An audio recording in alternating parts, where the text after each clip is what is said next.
friend, Sarah Fontenay. Is that how I say it? Fontenot? Fontenot. Fontenot. Yes, you got it the second time. And well, see, like, and then you never know because we're Canadian, right? Right. And have a Canadian, and so we're like, is there an accent on the end? I don't know. Right. No.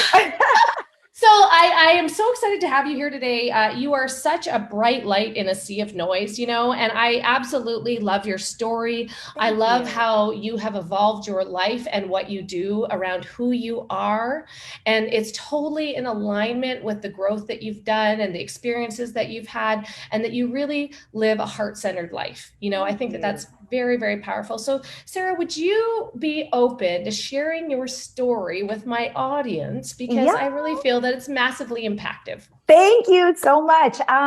Well, first and foremost, we're both Canadian girls. I'm from Regina, Saskatchewan, which is not nearly as cool. But I grew up in little town on the prairie, and it's wild because I kind of have this thing where I feel like we're all duped from our childhood, right? Because we're always asked, what do you want to be when you grow up? What do you want to be? And so when I was little, I wanted to be a veterinarian. Then I wanted to be a lawyer. But a far more powerful question is to ask, who do you want to be? Because what is connected to achievement, whereas who was connected to fulfillment. And oftentimes I find that inside of our lives, we're often out here lost, or we don't necessarily know what we should be doing, should be trying, what's in alignment, because we're not asking questions that steer our focus in a way that's aligned with us. And so a little bit about my story, guys. I'm a small town girl from Regina, Saskatchewan, and I ended up in Los Angeles by way of acting. I'm a cliche, but it's crazy because, I thought the only ways to be successful were doctor, lawyer, engineer, or entertainment.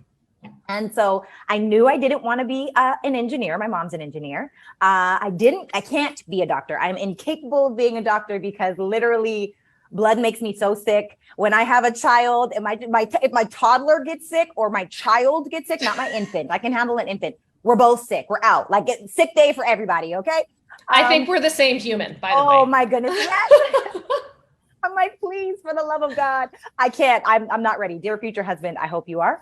Yes. And then lawyer, I was like, okay, I have some strong debating skills. And so I started seeing, like, what do I have to be to study law? And I wanted to go to McGill University in Montreal. And I had all of these great ideas. But when I counted the costs, and oftentimes as entrepreneurs, we don't count the costs. For me, I wasn't interested in doing something that I wasn't interested in, And so I was like, entertainment. I love to act, sing, and dance. And I'm so grateful that I did that. But I slipped and fell into entrepreneurship because of acting and the different opportunities that came up. And I started asking myself different questions because inside of this entrepreneurial journey, one of the things I learned is you've got to ask powerful questions. Powerful people ask powerful questions, and asking, like, why is this happening to me? Asking, why can't I pay my rent? Why does that person have it easier? Why is that person prettier? That person's thinner? We have no power there. The only thing that we have control over is ourselves. And so when I started to get in alignment with who it is that I want to be, like, truly, who does Sarah want to be? And then I fought like hell to become her. And I'm still fighting like hell to become her, because there are times when, you want to go back to 2009 and be that version of me, which wasn't personally developed at all, but it's been an incredible journey. I'm so grateful. God is so good. And I'm just excited for all the things that are coming. It's so interesting that you say that, because we sometimes want to go back when things get hard. We're like, oh, why did I take the red pill? I should have taken the blue pill, right? Or like, now I've gone too far. I know too much. I know what life is going to be like on the other side, which I am so grateful for, by the way, because I came from a family that my parents are both blue collar workers, basically, and they worked their whole lives till they could retire. And I was like, that's the plan? Right. Like, we get a degree, we get a job, and then we work for the rest of our lives. And like, that's what people do. I don't like that. Like, that sounds terrible. Right.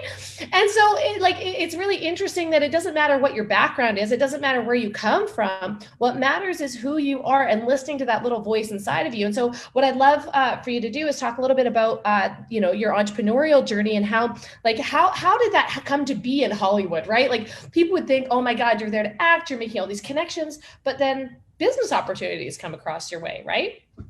Absolutely. So it actually started, I was just trying to figure out what was my thing, right? I thought that, and this really goes back, this is why I so heavily focus on mindset, on self-love, self-worth, and self-awareness.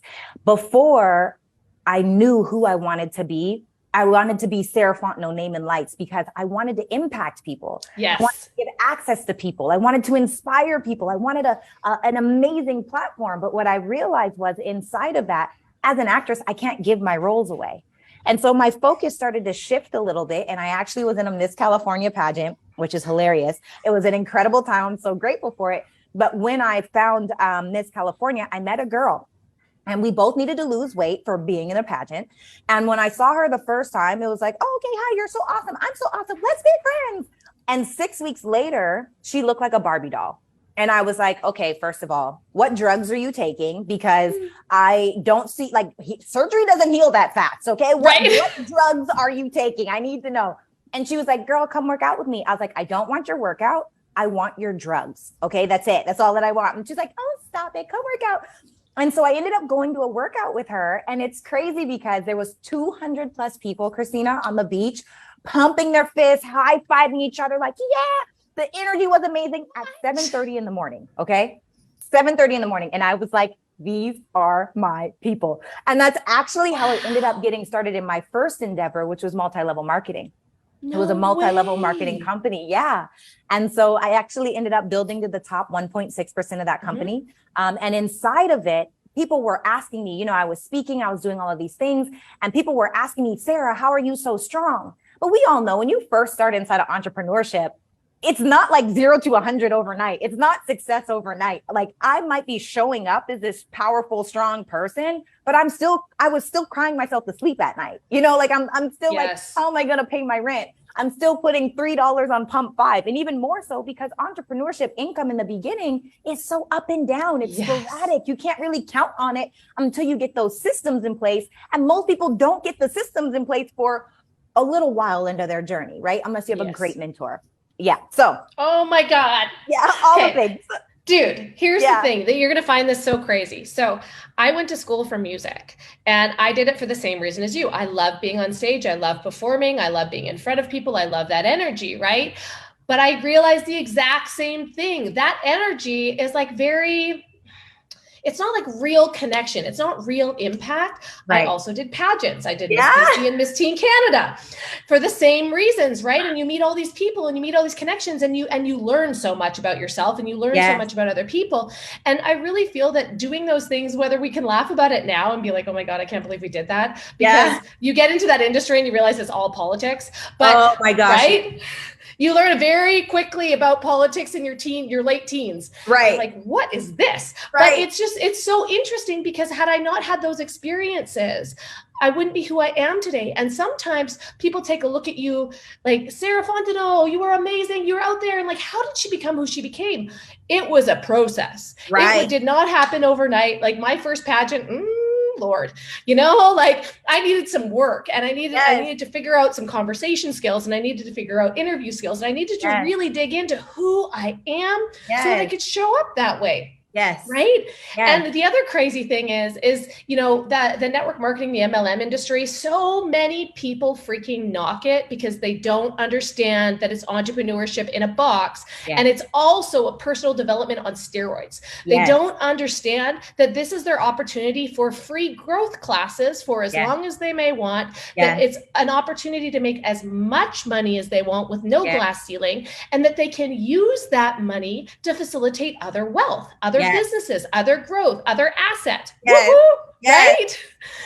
And so many people say no to it without even understanding what it is. So I really love that when you tell your story, that's a big piece of it because it helped you become who you are right now. I actually wouldn't even be here if it weren't multi-level marketing because literally, and I don't care what anyone has to say. No one can tell me it doesn't work. I made the money. I made the income. I created 6-figure earners. I help people build 7-figure businesses. So you can't really tell me that it doesn't work. It may not work for you, which is fine, but it's a great industry. But when I first started the industry, it was a struggle, right? And people were coming up to me all the time, like, Sarah, how are you so strong? How are you such a this? How are you such a good speaker? How are you? And I was like, I'm not like, and in my mind, I was like, these people don't see the fact that I'm probably crying myself to sleep at night. Like, right. Yeah. idea that I'm calling my mom every month saying, can you please help me pay my rent? And so it was wild to me. And so the lesson inside of that is sometimes the people around you see your gifts way before you do. Right. And so I was taking heed, and I was kind of trying to think like, well, what is it that keeps me going? What is it that says, okay, I don't need to quit right now. I'm going to keep pushing. What are those things? Like I was trying to like pinpoint, and then I realized, yo, Sarah, you actually do actionable steps in how you get through and grow through everything. I just didn't know it. Like I literally had no idea. Because it's normal to you. Yes. It's normal and natural to you. Yes. Normal or natural to anyone else. So it's like, oh, okay, great. Let me figure this out. And so I'm so blessed. I'm so grateful that ended up turning into me doing high ticket one-on-one coaching, which turned into doing, I have a mindset motivation t-shirt line, which turned into investing, which turned into an online course, which turned into an audiobook, which turned into a lot of really cool things. I've been semi-retired the last 2.5 years. And now I really have an opportunity to just encourage, inspire, and motivate from, my home or on my phone or wherever it may be. But my heart work is really to help people get out of their own way. And so I didn't know that life would look like this. And if I could tell anyone, the newest entrepreneur or someone that's struggling or someone that feels like, how do I get out of my own way? I would really challenge you to shift the perspective of how you look at things. Because one of the things inside of my journey, my journey is hard. Like, man, I think back to the days when my car that I cursed all the time. Be careful what you curse in your life, okay? Because right out of your life. And now you just wrecked a blessing, right? My car used to squeak on every block. It was like, I hate the car so much. Her name was literally Get because she was ghetto. I was like, I can't stand this car. The gas gauge pointed downward. I had to count kilometers because it was a Canadian car. I ran out of gas so many different times. One, because I couldn't count kilometers, right? And two, because I didn't have money to put gas in my car. So many different things. And I remember, the person that introduced me to my first entrepreneurial endeavor, she used to be like, she was taken care of. Her life was easier, especially from my 20-whatever-year-old eyes, looking at her like, wow, her bills are paid. Right. She just comes from, she doesn't have to worry about anything. She just doesn't even work. Like, I was like, this is, I wish I could have that life. I want that life. Right, truly. And so it's crazy because she used to say to me all the time, Sarah, it's not supposed to be this hard. Like while I'm struggling, she used to be like, Sarah, like, you don't have to struggle this way, Sarah. And I realized that one of the things that I used to say all the time was, this is all a part of my story. No matter what happens, this is all a part of my story. But if I didn't have that, and a lot of people have a narrative of someone else's, like it's not supposed to be this hard, have that narrative of someone else's that says, this, you're struggling. Why am I struggling like this? No, my narrative was, this is all a part of my story. So if you yourself cannot pull the champion out of you, at least make sure you're not surrounded by people who pacify you. Right. Yes. And so when I was struggling and I was, I got robbed at the bus stop. My car crashed itself on the freeway while I was driving. Don't ask me any questions. It's just how it happened. And I had to decide, I was like, my mentor was in Torrance, California. I used to live in Hollywood, California. It's a 45-minute drive each way. But now that I didn't have a car, it's 2 buses and a train, 2.5 hours one way, 3 hours ride back, because success doesn't come to us. We have to go to it. And so I had to decide, like, while she was saying, this is, it's not supposed to be this hard. I'm like, this is all a part of my story. I'm going to have a good story. I'm going to inspire. But that was the narrative that I had. Mm-hmm. And so I had these 5 mantras. I literally learned this years after because people were always asking me like, what did you do? I lived by, I was built for this. Whatever this is, I was built for it. This is all a part of my story. Things go wrong so that life can go right. All things are happening for my good, even the bad. And I forget what the 5th one is, but it wasn't as important. Right. I'm like, whatever it was. But I say that to say that inside of those things, because my perspective was like, I'm going to be great. This is going to be great. God is so good. no matter what happens, it's also, I can get better, wiser, stronger, faster. It changes the way that you respond to the things happening in your life. Yes, it really does. And isn't it funny how something so small can change your mindset? Like I remember one of the things, and I liked this saying at the time, and it was success is uphill all the way, all the time. Ooh, And I liked it because yes. I was like, it's supposed to be hard. It's not meant to be easy for everyone. But Mm-mm. then I was like, man, I was in my body, I felt this is a grind. This is a grind. This is really hard, right? Because that was the mantra that I'd heard from somebody I really admired. And I even said it. I would say to people, I'm like, just expect challenge, expect it to be Yeah. difficult, because I wanted to make tougher people. I wanted people to Yes. build grit, because Yes. entrepreneurs need grit. And Yes. then I had a really great mentor that I worked with for a year. And she said to me, Christina, you are building a beautiful life day by day. It is joyful. It Mm-hmm. is beautiful. It is fun. When did you stop having fun? And for a second, I was like, oh, these last 2 years have been really hard. These Yeah. last 2 years, I've lost my joy. I've lost having fun. I forgot what it was like to have fun. Right. Can you believe it? I worked so hard and I forgot what it was like to have fun, because my fun was in travel. My Right. joy was in travel, and those things Yes. were taken from me. And I Right. thought, I don't have anything to be joyful about anymore because I can't do those things, right? And Mhm. so sometimes that perspective about surrounding yourself with people that see the light, or surrounding yourself with people that maybe see the areas that you're struggling before you see them, and Yes. having the right mentor is so important, because Yes. I've had bad mentors. I've Yeah. had people that have said the wrong thing or crushed my confidence in a certain way, not because they meant to, but because maybe their communication was lacking. Yeah, I've absolutely had that as well. I've had people that literally, if I didn't have a good, here's a story.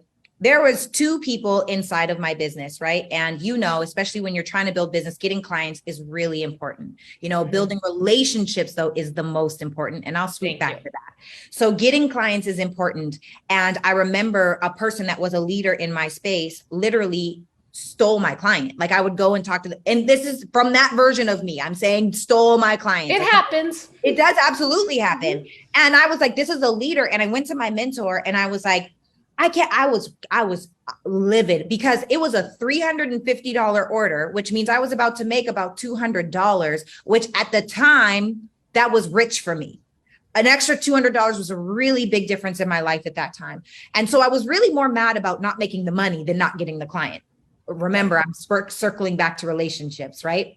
So I went to my mentor and I was livid. I was like, I can't believe he stole my client. He's supposed to be a leader in this space. I've been prepping and priming this person for however long, blah, blah, blah, blah, blah, blah. He's like, are you done? I'm like, no, I'm not done. It's absolutely ridiculous. Oh, I'm going off, girl. And I tell you, I am lit. I am livid, so upset about the fact that that other person stole my client. And then my mentor was like, okay, Sarah, are you done? I said, yes, I'm done. He said, okay, great. Now that happened, are you going to be bitter or are you going to get better? Yep. Because the truth of the matter is, had you built a relationship with that person, they never would have gone with someone else. Are you after the money or are you after the impact? There's pennies in the sale, but there's a fortune in the follow-up. So are you going to get bitter or are you going to be better? And I wanted to punch him in the face when he said that. I'm not even going to lie. I was ready to punch him square in the mouth. However, I was like, 1098765432 it's going to be okay. 1098765432 it's going to be okay. It's going to be okay. And he really taught me inside of that lesson. Obviously, I had to go back and reflect because I was so upset in the moment, but going back and reflecting, having that person that's going to tell you what you need to hear and not what you want to hear, having that person that again knows how to reposition things to be able to be bold enough to say, okay, this is what that looks like in the future. Having a mentor is important because it can really shrink down the time of when it gets for you to get to a goal. So I think that it's just really important for people to, like you said, the right mentor makes all the difference. And that leader that stole my client, whatever that even means, that leader that stole my client at the time, that karma is theirs. How we respond to people is ours. Yes, absolutely. And here's the other thing too, when you talk about, like, the industry is so hard, and self-reflection is hard. Yeah. Self-reflection is really hard when you wake up and you're like, ooh, maybe he did have a better relationship. Maybe he has more to offer than me, which means that I need to get better. And I mean, it happens all the time. I had somebody steal a coaching client and pull them right out from underneath me. And I also have had the same thing happen in business. Yeah. And the question remains, what are you going to do about it? Because you can't change somebody else's behavior. And what is so interesting is that lesson, that one lesson, the sale versus impact, right?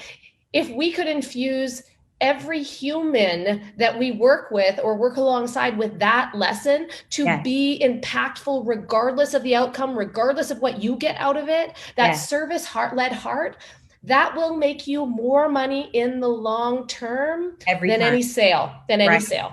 Every single time. But, you know, we live in a society where instant gratification and instant satisfaction are glorified in this moment. And the worst part about it is it's not actually instant. It's just what people are seeing now. But it took 5 to 10 years to build it. So, or even like, you know, there are people that hit it in a year. Most people won't. Most people will not go to the top 1% on the planet in a year. Like, that's just not realistic. And then even more so, success is hard to get. Getting to the top 1% is hard to get. It's even harder to keep. Yes. Yep. So I think that inside of that, you know, we get to do a better job as a society of slow, not slow, but steady, stable, like one brick at a time. Like Will Smith says, how to build a wall. You lay each brick as perfectly as a brick can be laid, and soon you'll have a wall. And I think, you know, Tony Robbins says we grossly overestimate what we can do in a year and underestimate what we can do in 5. And the same thing when it comes to leadership. And you say 1%, but like we could carry that across the board in all businesses, right? It's always the top 1% that is making more money than everybody else. Why? Because they're dedicated to long-term growth and success. They're dedicated to building themselves as human beings to become capable of earning a 1% income. Period. Right? It's as simple as that. And I wish more people understood that, because they hope and they wish and they pray and they're like, if I position myself or put myself in with this person, or maybe if I bring in a rock star and have a rock star leader, like that's going to make the difference. No, it's in who you are. And so what's really cool is how your life has shifted and changed in the last year. And I want you to tell the story about how you became a podcast host. Oh my goodness. Actually, that was really random. That was very, very random how that even happened. I actually went to Atlanta to visit my cousin, and literally I knew a person, and he was like, will you come speak on my podcast? And I was like, yeah, for sure. Of course. I went to speak on his podcast, and then he was like, do you want to be the co-host? And I was like, don't say it unless you mean it. And he's like, no, for real. Do you want to be the co-host? And we were like, we could see how it goes. And I thought about it for a few days, and I was like, were you being serious or were you joking? Like, what is this really? And he was like, nah, for real. Like, and I was like, what does it look like? And we didn't answer any of those questions, and we gave it a shot to see how it was going to go. And it was a really cool experience, because I'm flying back and forth to Atlanta. So now I'm bi-coastal between LA and Atlanta. So many cool new relationships have blossomed from that experience. And I'm just loving the fact that, you know, we literally get to do and create whatever we want on this planet. And I think that, going kind of back to what you were saying, as far as who we're becoming, I think the hardest part inside of that is figuring out who you want to be. But inside of that is understanding that, are you willing to heal from our traumas? Because most of the time, it's literally our traumas that stop us from actually becoming that person. It's not the action steps. It's not the strategy. It's not even the fears or the doubts. It's all buried inside of, we haven't gotten aware enough over the things that make us feel scared. You know, fear is the result of a root issue. Doubt is a result of a root issue. All of those things. And usually it boils down to worthiness, right? What is the life that you think that you deserve? How is it that you actually want to live and experience and create and be? But are you willing to be okay with those ugliest parts? And I think that, you know, inside of creating and becoming and doing podcasting and doing this and doing that, doing this. And for society, oftentimes people, oh goodness, Christina, it's I just literally am over here. Like my mind is blown because us as human beings, we allow so many different things to create the life that we don't want. Yes. The Yeah, opinion, absolutely. the judgments, the family members, them telling us that we're crazy, all of those things, we allow those people to kind of shift our life, like they get to live in this body, you know? And I think that it goes back, and then it also has to do with like, we've broken our own heart so many times. We've broken our own trust so many times. We don't even keep promises to ourselves. So can we really trust ourselves to take new leaps and try new things? And people think that the healing journey to self, like true self, core self, releasing all of the judgments from self, like that African proverb, if there's no enemy inside, the enemy outside can do us no harm. If Yes. people think that it looks like journaling and meditation and it is like the ugliest journey ever known to mankind, but it's so beautiful being willing to take it. That is, it's so funny. It's like, all I can think of is like ugly crying through those truths, you know, like really Absolutely. realizing why I've spent my whole life doing some things and others. And like most people are too scared to face that truth, right? Most people are too scared to do the hard work and heal. But here's the thing, I was taught as a kid, hurt people help hurt people, right? Yeah. You hear that all the time, hurt people. Well, healed people will help heal people. And so if you're willing to do the work, you will become so valuable to the people around you that you can't help yourself but have opportunities like you did showing up. And that's why I wanted to tell the story of the podcast of how that came to be. Because had you not done the inner work to become the human that was worthy of it, to become that felt that they were worthy of it. Agreed. Yes, I love that. Right? Or the person that had healed the pieces of them that were maybe triggered by trauma in the past, you wouldn't have had that opportunity to do the podcast. You wouldn't have had these other opportunities with entrepreneurs. You wouldn't have gotten to the top of your company and been in the top percentage, you know, couple percent of the whole industry, because you are incapable of doing that if you are hurting people in the process. Yes. And I think that our character carries more weight than anything else. How we show up in the world carries way more weight than anything else. Relationships that we have carry way more weight than anything else. You know, there are, and I think that that's what people forget because they're thinking about the sale and they're not thinking about the long game. And so sometimes being transactional is just that. It's a transaction. It's one time. But when you're focused on creating a brand, when you're focused on building a community around who you are and what you do, and you're with like-minded people that want to make that same impact, anything and all things are possible. And the relationships that they have become your relationships. So even for me, I'm so blessed and grateful for the circle that I have. I feel like I could probably sell my phone for $100,000. You want to know why? 100,000 people are like, well, that phone is only 1,500. Well, I could sell it for 100,000 for certain. The reason why is because let's talk about books. I have hundreds of books on my phone, and every book that I've ever listened to, I make notes of everything. So it's like the Cliff Notes version of every single book that's inside of my phone. So now you have a lot of content that you could create. But I think the most valuable thing inside of my phone is my contact list. It's not about who knows you. It's not about who you know. It's who knows you and will they answer the phone when you call.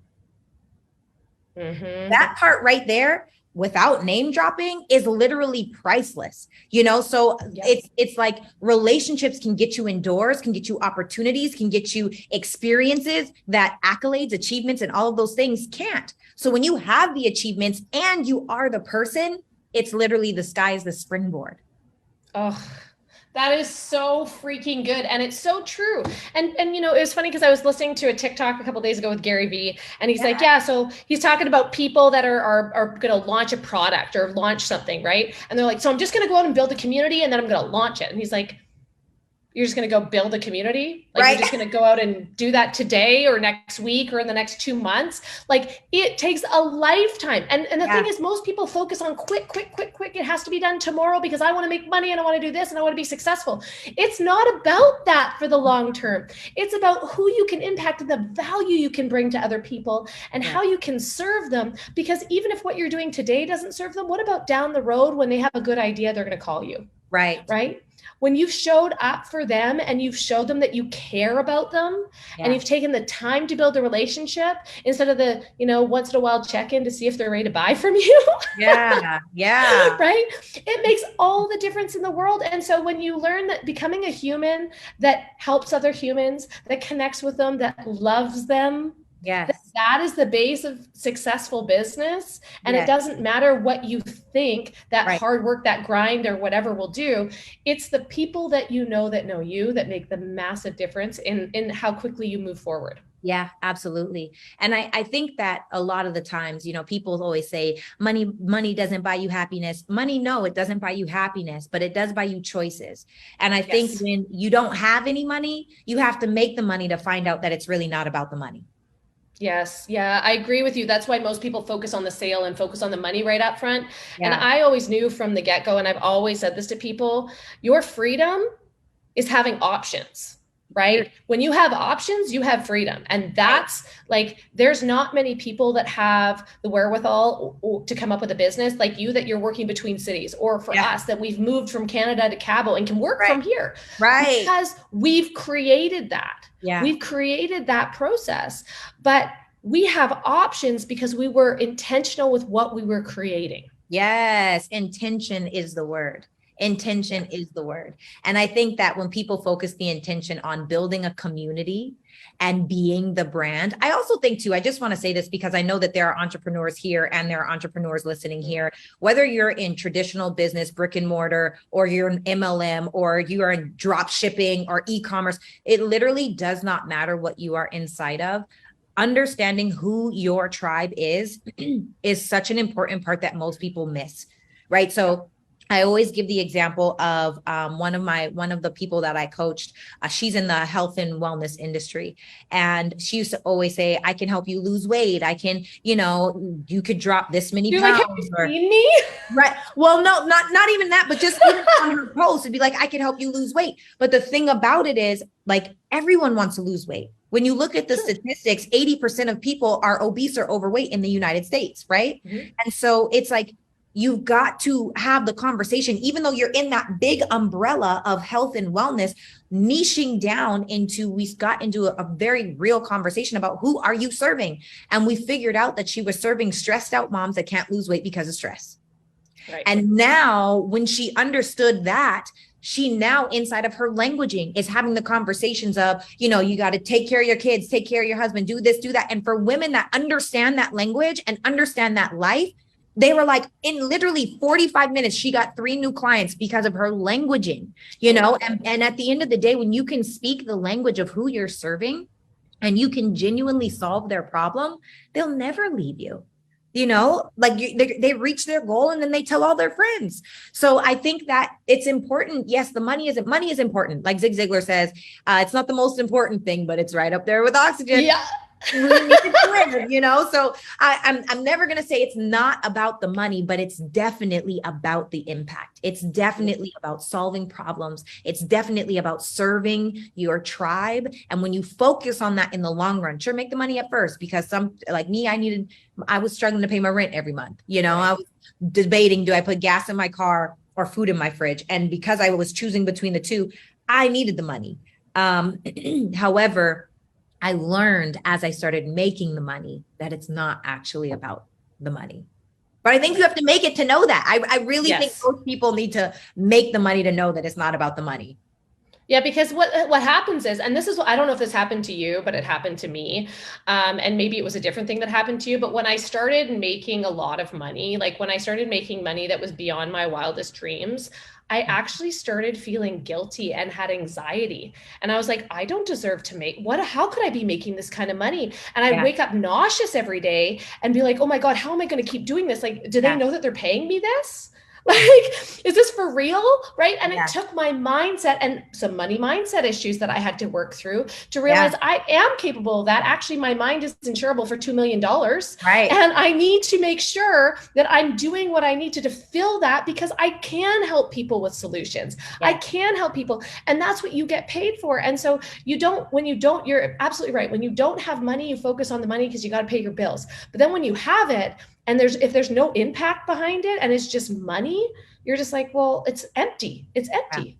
Yeah. Right. And I think too, like survivor's remorse comes in there too, right? For Yes. me, it was Yeah. less anxiety about I can't make this money. It was more of, well, maybe I need to buy this for this person, or maybe I need to loan this for this, or maybe I started to become that person that was like, well, I could do it for you because now I'm trying to. Right. You're the savior. Yeah. And that's never really great, which goes back to where does that actually come from? When you do the root of the work, it comes from, am I enough? It comes from, I want Yes. to be significant. It comes from unhealed traumas inside of our childhood. And, I often share like the ugliest parts of my story because I feel like people look at me now and they're like, oh, her life's amazing. No, I did not start out like this. Okay. I'm from little town Regina, Saskatchewan. Yes, I said it right, y'all. Yes, I said it right. Regina, Saskatchewan, moved to LA by myself at 20 years old to pursue acting, and I struggled a lot. And I didn't even realize that some of the stories that we have, we're literally operating, attracting the same people, things, opportunities, experiences with different names in a toxic way because we haven't identified our story. So earlier when I was talking about healing and traumas and all of those things, I realized, Christina, there was a story that I had up until I was 28 years old. By the way, that was years ago, right? Up until 28 years old, I had a story because of an experience that happened when I was 10 with a girl in school. She was like the most beautiful girl, athletically talented, could sing, played the piano, played the guitar. She had a beautiful family. Her house was like Little Miss Muffet, like everything had its perfect little place. On the other hand, my dad had ruptured a disc in his back. So we went from a 2-family income household to one. My mom was taking care of my dad. I have way too many brothers and sisters because they love each other too much.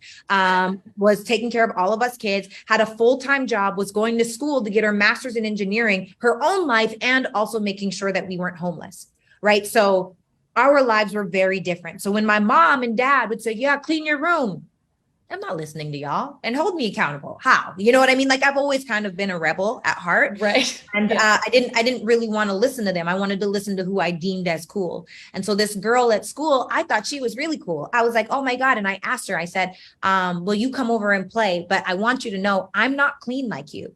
Like literally, Christina, if there were roaches in Canada where I'm from, we would have had roaches in the house strictly because of me. That's how I was a dirty kid. I own it now. Like, hey, whatever, I was dirty. It is what it is.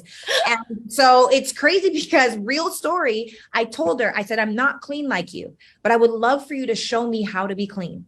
And so she came over to my house that day. She did not stay long. And the next day I went to school. She told everyone how dirty and disgusting and nasty I was. Oh my God. And in where we're from, we don't have middle school. It's K to 8. So I'm 10 years old and I have the rest of my K to 8 experience being the dirty, nasty, disgusting girl, right? People talking about how gross I was.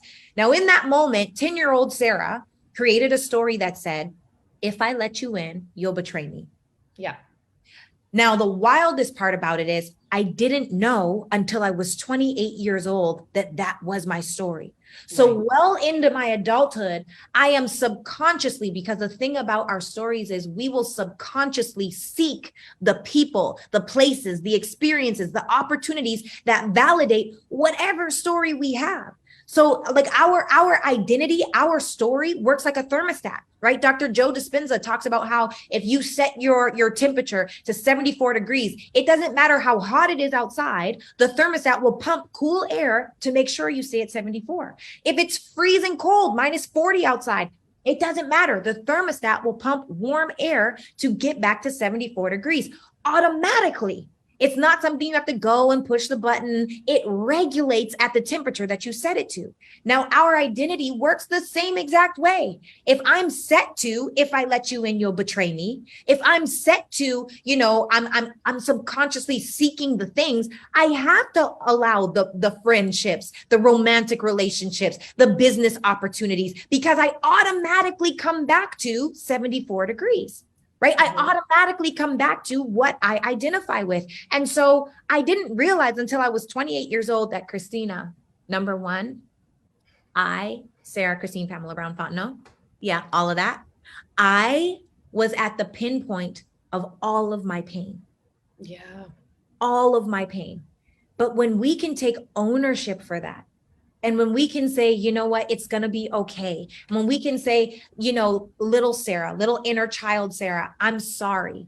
Let me show you through action that I'm going to rebuild this relationship with you. Let me show you through how I move and shake, not through words anymore, because our inner child is so sick and tired of our fake, false, just tore up, untrue words. They are tired, you know, and most of us have to rebuild trust with ourselves. So inside of, you know, what we're doing and how we're doing inside of our business and who we're going to become, take the time to identify, where are you creating the same story again and again and again? It's like, if you don't learn the lessons in the grade 1, you don't get to pass the grade. You get held back and repeated all over again. And a lot of us are getting held back in our lives because we're not learning the lessons. We're repeating the same mistakes. Yeah. And I really appreciate that message from you, because often, you know, you'll hear people complain, oh, I just can't meet a good guy. Right. Or, oh, I could never, or especially when it comes to MLM, oh, I could never do what you do, or I failed at it. And it's like, no, if you change the story in your mind and you changed what you deserve, I always say people's relationship is a direct reflection of how much they love themselves. Yes. Right? Because if you love yourself, you will be in a respectful, positive, loving, safe relationship. If you love yourself, if you're not in one of those and all you're doing is complaining about your partner, you put yourself there. Period. Woof. Period. There's a really great book that talks about relationships. It's called Attached. I forgot. I want to say Gary. I forgot. I love to read. I think I know, because he's written a couple of other books about relationships. Yeah, probably. And he talks about like whether you're secure, anxious, or an anxiety type partner. Mm-hmm. It's a really powerful book to read to get to know self. And I would just say, get to know self, journal, meditate, ask yourself questions, go back, think, cry, write letters, and burn the letters. Don't send the letters, whatever you think you're for, you know, like there's no right way on this healing journey. All I can promise you is that it's going to be hideously beautiful. Mm-hmm. And it's going to be so worth it. And I think that when we put ourselves in a position to actually grow and evolve, that's when all things start to change, you know? Yeah, absolutely. Sarah, thank you so much for being here today. Honestly, I could talk to you for hours. I literally could sit and talk to you for hours. I wish we lived closer. I know. I'd like, even over this last, hour or whatever it's been, I've learned so much about you, and we have so many similarities. Like, it would be so funny to track our lives together because we have so many. I feel like you're my soul sister. Yeah. So thank you so much for being here today and being on my podcast. I'm so grateful for you. And I look forward to keeping in touch and cheering you on every step of the way. Yes. Thank you so much, Christina. I'm grateful. I'm honored. And I love what you're doing, what you're creating, the access that you're providing. So thank you. Thank you. Thank you. Have a beautiful day. Thank you. Bye. Bye.